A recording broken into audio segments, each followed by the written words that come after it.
All right, check this out, man, because what's happening right now in football is absolutely insane. Like we're living through one of those rare moments where the whole game is flipping on its head and you don't even realize it while it's happening. You're just scrolling your feed, seeing headlines like Ronaldo signs in Saudi, Neymar's gone, Benzema's gone, and you're like, "Wait, what the hell is going on? How did we get here?" Because for decades we all thought Europe was the center of the universe when it came to football. And now, out of nowhere, you've got this league in the Meta East shaking the whole system, throwing around money like Monopoly cash, pulling in legends, shifting fan culture, rewriting the future of the sport. And it makes you ask these crazy questions. Is this the beginning of a new football empire? Is Europe losing its grip? What does this mean for the next generation of fans and players? And that's why I'm fired up to talk about it, because this isn't just transfers, this isn't just contract. This is a massive cultural moment. And if you stick with me through this, I promise you by the end, you're going to see the game in a totally different way. Because the Saudi Pro League isn't just signing players, man. They're trying to rewrite the theory of football while we're all watching in real time. You know what's wild, man? Like a couple of years ago, if somebody told you that the Saudi Pro League would be pulling in guys like Cristiano Ronaldo, Karim Benzema, Neymar, and Golo Kante, even players in their prime or close to it, you'd laugh and say, no way, because for the longest time, we all thought of these outside leagues as retirement homes for players who were done with Europe, like the MLS back in the Beckham days, or when guys would go to China for a quick payday. But this is different. This feels like a coordinated, massive shift where the biggest names in football are not just going there to collect a check. They're going there because the contracts are absolutely insane. The facilities are world class, and the ambition from the country is to flip the entire balance of power in football. And when you see Ronaldo make that jump, it's like a domino effect. Because once the greatest goal scorer of all time, the guy with the insane work ethic, the fitness freak, the global brand, once he says, yeah, I'm in, suddenly Benzema follows. Suddenly Neymar says, why not? And you start realizing that these aren't just random transfers. This is a pattern. And the crazy thing is, these guys still have a couple of years left at a high level. They're not all Benzema was literally the Ballon d'Or winner not long ago. Neymar, when fit, is still one of the most dangerous players in the world. And you've got guys like Kante, Ruben Neves, even young talent moving there. So you start to think, holy shit, this isn't a retirement league anymore. This is like a serious option for elite players. And the ripple effect is nuts, because if you're a kid in Europe watching your idols head to Saudi, suddenly that becomes part of the dream. And if you're a fan sitting in Riyadh or Jeddah, now you're not just watching a local team, you're watching some of the biggest global stars in your backyard. And that energy in the stadium, that feeling of we're part of the center of football now, that's a cultural shift. And it's fascinating to think how fast this has happened. Like we went from laughing at the idea of players going to Saudi to suddenly realizing, wait, some of the top names are already there. And once broadcasters, sponsors, and fans catch up, once people realize this isn't just a one-off thing, then you're looking at a legit power league. And that's insane to wrap your head around, because football has always been Europe's game, but the big names going in are forcing everybody to ask whether the gravitational pull of football is shifting east right in front of us. The money that's flying around in the Saudi Pro League right now is just on another level. Like it almost doesn't even feel real when you look at the numbers, because we're so used to Europe being the powerhouse, where the richest clubs are Barcelona, Real Madrid, Manchester City, PSG. And then out of nowhere, Saudi Arabia shows up with the Public Investment Fund, and this thing has hundreds of billions of dollars at its disposal, like bottomless pockets. And when you have that kind of financial firepower, you can bend reality. You can literally pick up the phone, call the biggest footballers in the world, and say, hey, how about we double or triple your salary? How about we give you a contract where you make more in 2 years than you would in 5 years at any European giant? And players are like, damn, how do you say no to that? Because you're not just talking about wages, you're talking about signing bonuses, image rights, commercial deals, even perks like private jets, luxury villas, you name it. And the thing is, it's not reckless either, it's strategic. Like they're not just throwing money randomly. They're targeting guys who bring brand value, star power, global eyeballs, and then mixing that with younger talent to make sure the league has sustainability. And when you watch it play out, it's like they're buying relevance in real time. And you can tell it's not just about football, it's about soft power. It's about saying to the world, hey, Saudi Arabia isn't just oil and desert. We're building culture, entertainment, global sports, and football is the biggest stage to do it. And that's what blows my mind, man, because money has always been the driving force. And we've seen it with the UFC, we've seen it with boxing, we've seen it with the NBA. But this is on a whole different scale, like a nation deciding we're going to invest billions into becoming the next hub for the most popular sport on the planet. And you see the ripple effects every broadcasters now have to consider Saudi rights. European clubs are pissed because they can't compete financially. Players are second-guessing whether to stay in Europe or go grab that bag. And fans are split between saying it's killing tradition or saying it's about time football truly became global.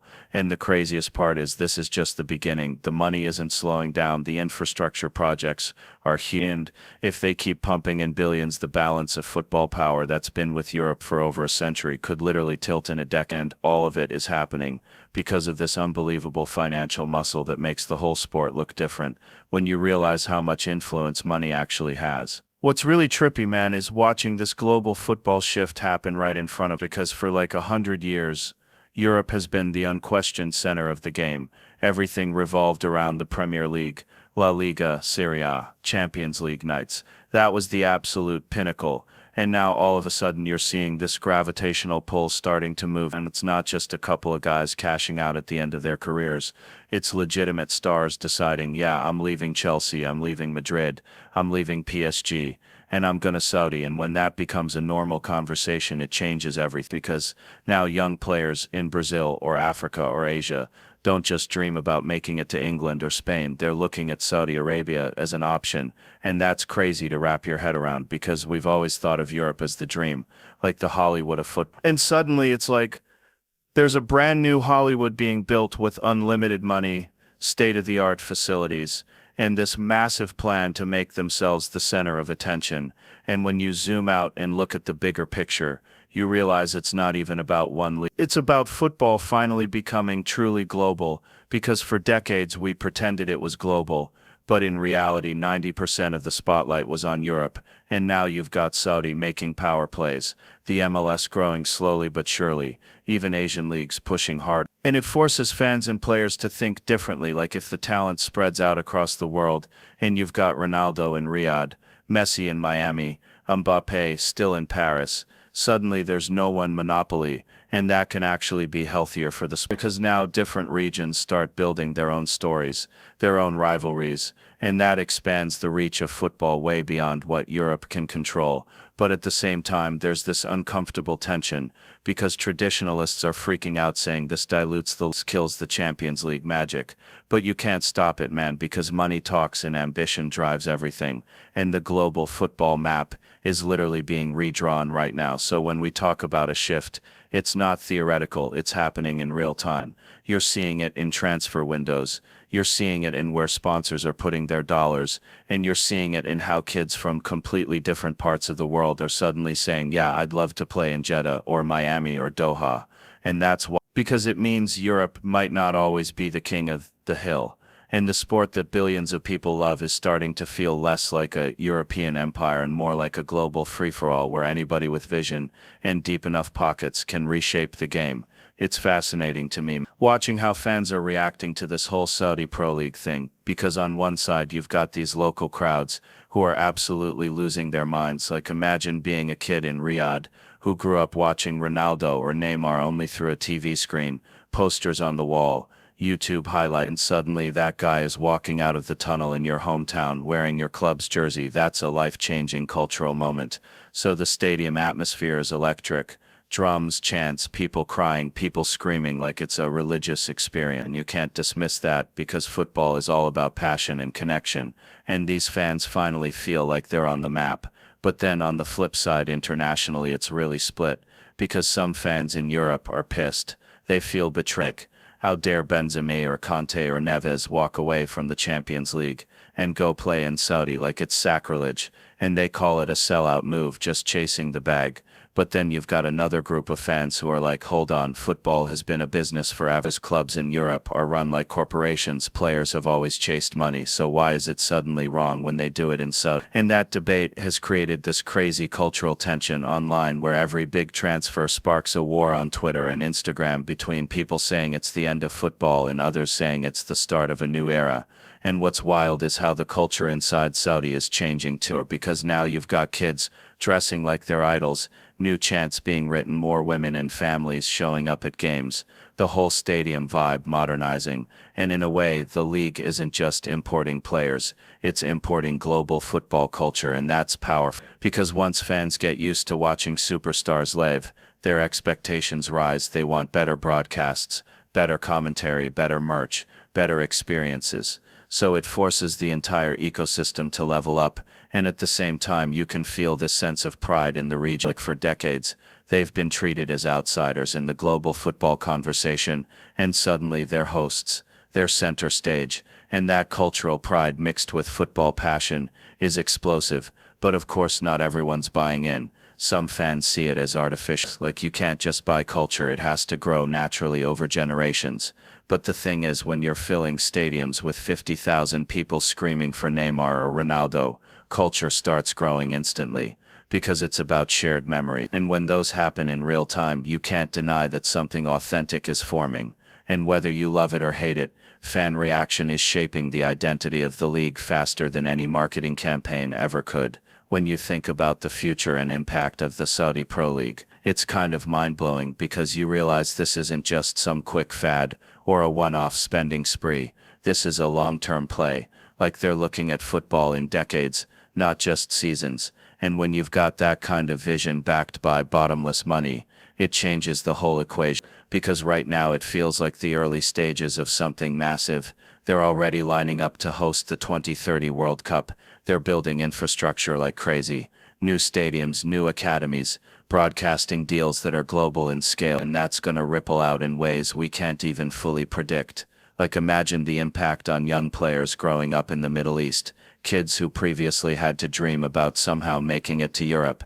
Now they can dream about becoming stars in their own backyard. And that builds generational talent pipelines, which means the league won't always need to rely on imported stars. And then you think about how this affects Europe, because if Saudi keeps pulling in big names, broadcasters might start splitting attention, sponsors might follow. The high Champions League won't be the only glamorous stage anymore, and that forces European clubs to rethink how they operate financially, because they've always assumed they were the default destination, and suddenly they're not. And if you're looking at the global picture, it could actually democratize football, making it less Eurocentric, spreading the spotlight across continents, and the cultural impact of that is enormous. Like fans in Asia and the Middle East finally get to feel like they're not outside, they're the main event, and that pride changes how people interact with the sport. And if you zoom out even further, it ties into geopolitics and economics, because Saudi isn't just building a league, they're building soft power, they're buying influence. They're saying when the world thinks of football, it should think of us too. And with events like the World Cup, mega sponsorships, celebrity crossovers, it bleeds into music, entertainment, tourism. So suddenly the Pro League isn't just about it's about branding a whole country as a hub of global culture, and the impact on the next generation of fans is crazy to imagine. Like a kid in 2040 might not even think of Europe as the top. They might think of Riyadh or Jeddah, and that's wild, because it shows how quickly the hierarchy of sport can flip when you combine ambition with limitless resources. So whether you think it's artificial or revolutionary, the future of football now has Saudi Arabia written all over it, and that impact is going to shape the game in ways nobody saw coming. At the end of the day, man, when you step back and look at everything we've just talked about, the big names rolling in, the insane money being thrown around, the global football balance starting to tilt, the fans losing their minds, the culture being built in real time, and the future that honestly feels like a sci-fi movie for football, you realize we're watching history happen right in front of us. Like, this is one of those moments people are going to look back on 20 years from now and say, yeah, that was the beginning of a whole new chapter in the sport. And it's messy, it's controversial, people are divided, but that's what makes it so damn interesting. because no matter what side you're on, you can't ignore it. You can't pretend it's not happening. It's just too big, too loud, too powerful. And that's the crazy thing about football, man. It's not just a game. It's a mirror for culture, money, ambition, pride. And you put all that together and it's like watching the tectonic plates of the sport shift in real time. So buckle up, because this ride is only getting started. And hey, good luck to everybody out there chasing their dream. Whether you're a kid with a ball on a dirt pitch, or you're just a fan screaming your lungs out in the stands, you're part of this story too. And I just want to say thank you for hanging with me. Thank you for listening. It means a lot. And I hope you're as fired up about this as I am, because the future of football, man, it's wild, it's unpredictable, and it's going to be one hell of a show.